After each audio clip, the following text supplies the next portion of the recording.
तो hello guys, आज किस वाले वीडियो में हम बीटीकेएस के एपिसोड 77 की पार्ट 2 को एक्सप्लेन करने वाला हूँ। और अगर आपने पिछले वाले पार्ट नहीं देखे हो तो जाकर के जरूर से देख लेना, मैं लिंक वीडियो के डिस्क्रिप्शन में दे दिया हो। और ये वीडियो भी काफी ज्यादा इंटरेस्टिंग होने वाली है, तो वीडियो को जरूर से लाइक कर देना। और चैनल पर नए पहली बार है तो चैनल को भी जरूर से सब्सक्राइब कर देना है। तो चलिए बिना कोई बकवास किए बढ़ते हम वीडियो की तरफ। और जैसा की हमने पिछले एपिसोड में देखा था कि साउजन की पील रिफाइनमेंट की एनर्जी को देखकर ब्लैक रो पर्सन कहता है कि आखिर इस तरह की strong alchemist black corner region में कहां से अपेयर हो गया है। कहीं ये बंदा इन लोगों में से तो नहीं जिन्हें ये ब्लैक एम्पर सेट इकट्ठा कर रहा है। और वैसे भी जो भी ये पील को रिफाइन कर रहा है, अगर उसे डिस्टर्ब कर दिया जाए तो उससे उसका बहुत ज्यादा नुकसान हो जाएगा और वो बहुत ही ज्यादा इंजर्ड भी हो जाएगा। अब ये सुनकर डीमन फ्लेम बेली के फर्स्ट लीडर फैंग डैंग हंसते हुए उस तरफ जाने लगता है जहाँ पर से वो एनर्जी निकल रही थी। मगर तब भी वहाँ पर एक आवाज आती है कि अगर किसी ने भी 100 मीटर रेडियस से आगे कदम भी रखा तो उसे वहीं पर मरना होगा। और फिर इसके साथ ही हम देखते हैं आसमान में एक पावरफुल ओरा फैल जाता है। और वो ओरा किसी और का नहीं बल्कि लिटिल फेई डॉक्टर की थी और उसकी आंखें भी पल-पल हो चुकी थी। अब लिटिल फेई डॉक्टर को वहाँ पर देखकर फैंग डैंग और बाकी सभी के लोग हैरान होकर कहते हैं कि यार ये लड़की इतनी सी एज में दोजोंग लेवल पर कैसे, और ये कैसे पॉसिबल हो सकता है। अब इसके साथ ही little Fei doctor demon flame Bailey के फर्स्ट लीडर फैंग डैंग को कहती है कि तुम्हारे पास 10 सेकंड है, इन 10 सेकंड में तुम यहाँ पर से दफा हो जाओ। जो सुनकर के फैंग डैंग पूरी तरह से हैरान हो गया था और वो थोड़ा डर भी गया था। और वो हैरान इसलिए था कि आज तक किसी ने भी उससे इस तरह से बात नहीं की थी। मतलब कि लिटिल फेई डॉक्टर ने अभी फैंग डैंग को बहुत ही इज्जत से धमकाई थी, वरना उसे दूसरे लोग तो पेल कर चले जाते हैं। और वही दूसरी तरफ उसे लिटिल फेई डॉक्टर से डर भी लग रहा था। लेकिन डीमन फ्लेम बेली के फर्स्ट लीडर फैंग डैंग के पास ग्रेरो पर्सन भी था और उसके पास ग्रेरो पर्सन की सपोर्ट होने की वजह से वो लिटिल फेई डॉक्टर पर गुस्सा भी कर रहा था, क्योंकि उसके पास जो ग्रेरो पर्सन था वो लिटिल फेई डॉक्टर के मुकाबले का था। मगर वो ग्रेरो पर्सन फैंग डैंग को कहता है कि हमें यहाँ पर से जाना चाहिए, ये सही टाइम नहीं कि हम एक दोजोंग लेवल के एंसेस्टर से डायरेक्ट फाइट कर बैठे हैं। अब डीमन फ्लेम बेली के लोगों के साथ साथ फर्स्ट लीडर सुकियान और साउली भी अपने साउ गेट और जेनन एकेडमी के एक्सपर्ट्स के साथ वहाँ से जाने लगते हैं। मगर तभी वहाँ लिटिल फेई डॉक्टर की नजर साउली और फर्स्ट लीडर सुकियान पर पड़ती है और लिटिल फेई डॉक्टर बड़े अच्छे से उनसे पूछती है क्या कहीं तुम लोग साउ गेट से तो नहीं। अब लिटिल फेई डॉक्टर की ये बात को सुनकर वहाँ पर के सभी के लोग रुक जाते हैं। और इधर लिटिल फेई डॉक्टर की ये बात को सुनकर साउली हैरान था और वो फिर फर्स्ट लीडर सुकियान को देखकर लिटिल फेई डॉक्टर को ग्रीट करके कहता है कि मैं साउ गेट का डिप्टी लीडर साउली हूँ। और इधर फर्स्ट लीडर सुकियान भी लिटिल फेई डॉक्टर को बहुत ही गौर से देख रहे थे और वो सोच रहे थे कि अभी ये कहीं हमसे फाइट न स्टार्ट कर दे। और वही दूसरी तरफ डीमन फ्लेम बेली के लोग भी बहुत ही गौर से उनकी बातों को सुन रहे थे। मगर इधर लिटिल फेई डॉक्टर साउली की बात को सुनकर बड़े अच्छे से उन्हें कहती है कि आप लोग साइड पर चले जाए और प्लीज यहाँ जो भी पील डिफाइन कर रहा है उसको डिस्टर्ब ना करना। अब ये सब सुनकर साउली हैरान था कि यार ये लड़की तो डीमन फ्लेम बेली के लोगों से बड़े गुस्से से बोल रही थी और हमसे बड़े अच्छे से बोल रही है। आखिर हमारा साउ गेट इस तरह की स्ट्रॉन्ग पर्सन से मिला तो नहीं। अब इधर लिटिल फेई डॉक्टर को साउली से इतने प्यार से बात करता देख डीमन फ्लेम बेली के फर्स्ट लीडर फैंग डैंग के घर फट रही थी और वो कहता है कि भला ये साउ गेट कब इस तरह की पर्सन के कॉन्टेक्ट में आ गया, और अगर ये लड़की वाकई में साउ गेट की तरफ है तो फिर हमारे डीमन फ्लेम बेली के लिए दो इलाइट दोजोंग लेवल के एंसेस्टर से लड़ना बहुत ही ज्यादा मुश्किल हो जाएगा। जिस पर उसके साथ खड़े ग्रेरो पर्सन कहता है कि फिक्र ना करो, ये लोग सिर्फ बात ही कर रहे हैं, हमारी डीमन फ्लेम बेली इतनी भी वीक नहीं कि कोई भी उससे पंगा लेने का सोच ले। अब इधर फैंग डैंग सुक्का सांस तो लेते हैं मगर वो समझ नहीं पा रहा था कि ये लड़की साउली से इतने अच्छे से बात क्यों कर रही है। अब इधर साउली लिटिल फेई डॉक्टर को ग्रीट करने के बाद 100 मीटर के रेडियस से निकल जाता है। मगर तभी बहुत सारे लोग 100 मीटर के बाहर इकट्ठा होकर उस एनर्जी पिलर को बड़े मजे से देखने लगता है। मगर तभी ब्लैक एम्बर पेवेलियन में मुया अपेयर हो जाता है और उसके साथ ब्लैक एम्बर सेट का एल्केमिस्ट किसन भी था, जिसको कि साउजन ने 1000 मेडिसिनल शॉप में सबके सामने उसकी इज्जत की धज्जियां उड़ा दी थी। अब इसके साथ ही वहाँ एक येलो कपड़े पहने एक ओल्ड मैन भी अपेयर होता है, जो कि एक इलाइट दोजोंग लेवल का एंसेस्टर था और वो और कोई नहीं बल्कि ब्लैक एम्पर सेट का चीफ मो टियानजिंग था। और अब वो लोग उस 100 मीटर के रेडियस से बाहर आकर रुक जाता है और कहते हैं कि यार मेरे ब्लैक एम्पर सेट पर मुझे बहुत ही ज्यादा प्राउड है, जो इतने सारे लोग हमारे इस ऑक्शन के लिए यहाँ तक आ गए हैं और ये लोग काफी ज्यादा स्ट्रॉन्ग भी है। और मोटियानजिन फर्स्ट लीडर सुकियान और डीमन फ्लेम बेली के फर्स्ट लीडर फैंग डैंग को देखते हैं और फिर वो लिटिल फेई डॉक्टर को देखकर कहता है कि यार ये लड़की इतनी सी एज में दोजोंग लेवल पर कैसे आ गई। अब इधर इसका सब कोऑर्डिनेट जूनियर सेट लीडर मुया भी लिटिल फेई डॉक्टर को देखकर हैरान था और कहता है कि ये तो वही लड़की है जिसे मैं बहुत ही ज्यादा पसंद करता हूँ। जिस पर मोटियानजिंग उसे कहता है कि क्या तुम इस लड़की को जानते हो, और हाँ अगर जानते हो तो इस तरह की एक्सपर्ट से अच्छे रिलेशन रखना, ये हमारे ब्लैक एम्बर सेट के लिए बहुत ज्यादा फायदेमंद होगा। जिस पर मुया कहता है कि हम बस एक बार मिले हैं मगर एक दूसरे को इतना जान नहीं पाए। अब मुया अपने एंसेस्टर मोटियानजिंग को बताता है कि मैं इस लड़की को पसंद करता हूँ और वो साउजन के बारे में भी उसे बता देता है और कहता है कि मुझे लग रहा है कि जो बंदा अभी पील डिफाइन कर रहा है वो वही लड़का यानसा होगा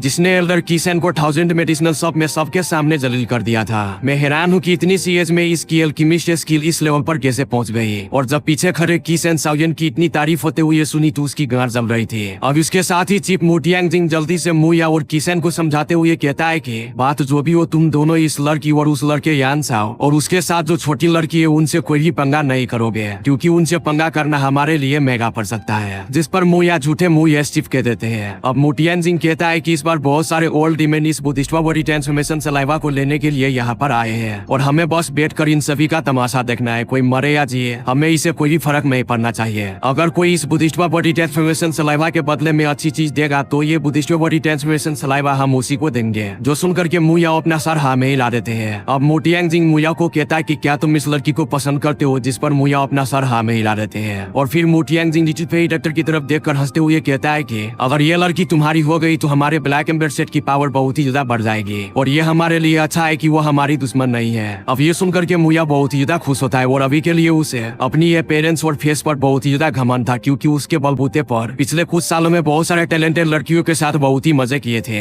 अब इधर दूसरी तरफ साउयन की पील रिफाइनमेंट की लाइट एनर्जी एक छोटी सी बॉल में कन्वर्ट होकर आसमान की तरफ जाने लगता है, मगर तब भी साउयन उस रूम में बैठे बैठे अपनी सक्षम फोर्स को यूज करके उस पील को अपनी तरफ खींच लेता है, जो देखकर वहाँ पर के सभी के लोग हैरान थे और बहुत सारे लोग तो साउयन को देखना भी चाहते थे कि यार ये टायर लेवल 6 की इतनी हैवी पील को बनाने वाला एल्केमिस्ट आखिर है कौन। मगर वो बेचारे वहाँ पर से मायूस होकर चले जाते हैं। अब लिटिल फेई डॉक्टर भी वहाँ पर से वापस अपने रूम में आ जाती है। अब एक दिन बाद लिटिल फेई डॉक्टर और साउयन की पील बनाने वाली खबर आग की तरह हर तरफ फैल जाती है और बहुत सारे लोग उस रूम की तरफ भी आते हैं ताकि वो साउयन से मिल सके, मगर उनकी हिम्मत ही नहीं होती दरवाजा खटखटाने की। और इधर मुया भी लिटिल फेई डॉक्टर से मिलना चाहता था, मगर वो भी लिटिल फेई डॉक्टर के डर से वहाँ नहीं आता, क्योंकि जब से उसे पता चला है लिटिल फेई डॉक्टर एक दोजोंग लेवल के एंसेस्टर है, तब से उसकी फटकर हाथ में आ गई है। और इधर साउयन 2 दिनों के बाद उस चैम्बर से बाहर निकलता है और वो बाहर निकलते ही एक चाय का जग गटक जाता है और लिटिल फेई डॉक्टर साउयन की हालत को देखकर उसे सुनाते हुए कहती है कि क्या तुम पागल हो, तुमने पील बनाते हुए खुद का खून भी निकाल लिया। अब इसके साथ ही साउयन कहता है कि क्या इन 2 दिनों में तुम लोगों को कोई प्रॉब्लम तो नहीं हुआ, क्योंकि मैं जोम ब्रेकिंग पील को बनाने के बाद भी और भी ज्यादा पील बनाने के लिए बैठ गया था। और अब लिटिल फेई डॉक्टर साउयन से कहती है कि वैसे भी हमने बहुत सारे लोगों को भगा दिया जो यहाँ पर तुम्हारे लिए आना चाहते थे, और हाँ मैं साउगेट से तुम्हारे सेकेंड ब्रदर साउली से भी मिल चुकी हूँ और उसके साथ एक ओल्ड मैन भी थे जो कि एक ही लायर दोजोंग लेवल के एंसेस्टर थे। जिस पर साउयन कहता है कि वो जरूर जीएनएन एकेडमी से फर्स्ट लेयर सुकियानी होंगे। अब इस पर लिटिल फेई डॉक्टर पूछती है कि साउयन क्या तुम उनसे नहीं मिलोगे, जिस पर साउयन लिटिल फेई डॉक्टर को मना कर देता है और वो कहता है कि अगर मैं अपनी भाई से मिल पड़ा तो ये जो ब्लैक कॉर्नर रीजन के दूसरे इलाइट दोजोंग लेवल के एंसेस्टर है वो फिर डर कर अपने लिए हेल्प मंगवा लेंगे और फिर कहीं बुद्धिस्टवादी ट्रांसफॉर्मेशन सलाइवा को हासिल करना हमारे लिए मुश्किल ना हो जाए। अब लिटिल फेई डॉक्टर साउयन से कहती है कि ठीक है तुम्हारी मर्जी, और फिर वो साउयन से कहती है कि ब्लैक एम्बर सेट का वो कमीना जूनियर सेट लीडर मुया पिछले 2 दिनों से कई बार दरवाजे पर आ चुका है और वो कह रहा था कि ब्लैक एम्बर सेट का लीडर यानी कि उसका फादर तुमसे साउयन पर्सनली मिलना चाहता है, मगर मैंने उसको साफ साफ इनकार कर दिया और कहा कि तुम अभी के लिए पील रिफाइन करने में बिजी हो। अब साउयन लिटिल फेई डॉक्टर को कहता है कि ये तुमने अच्छा किया,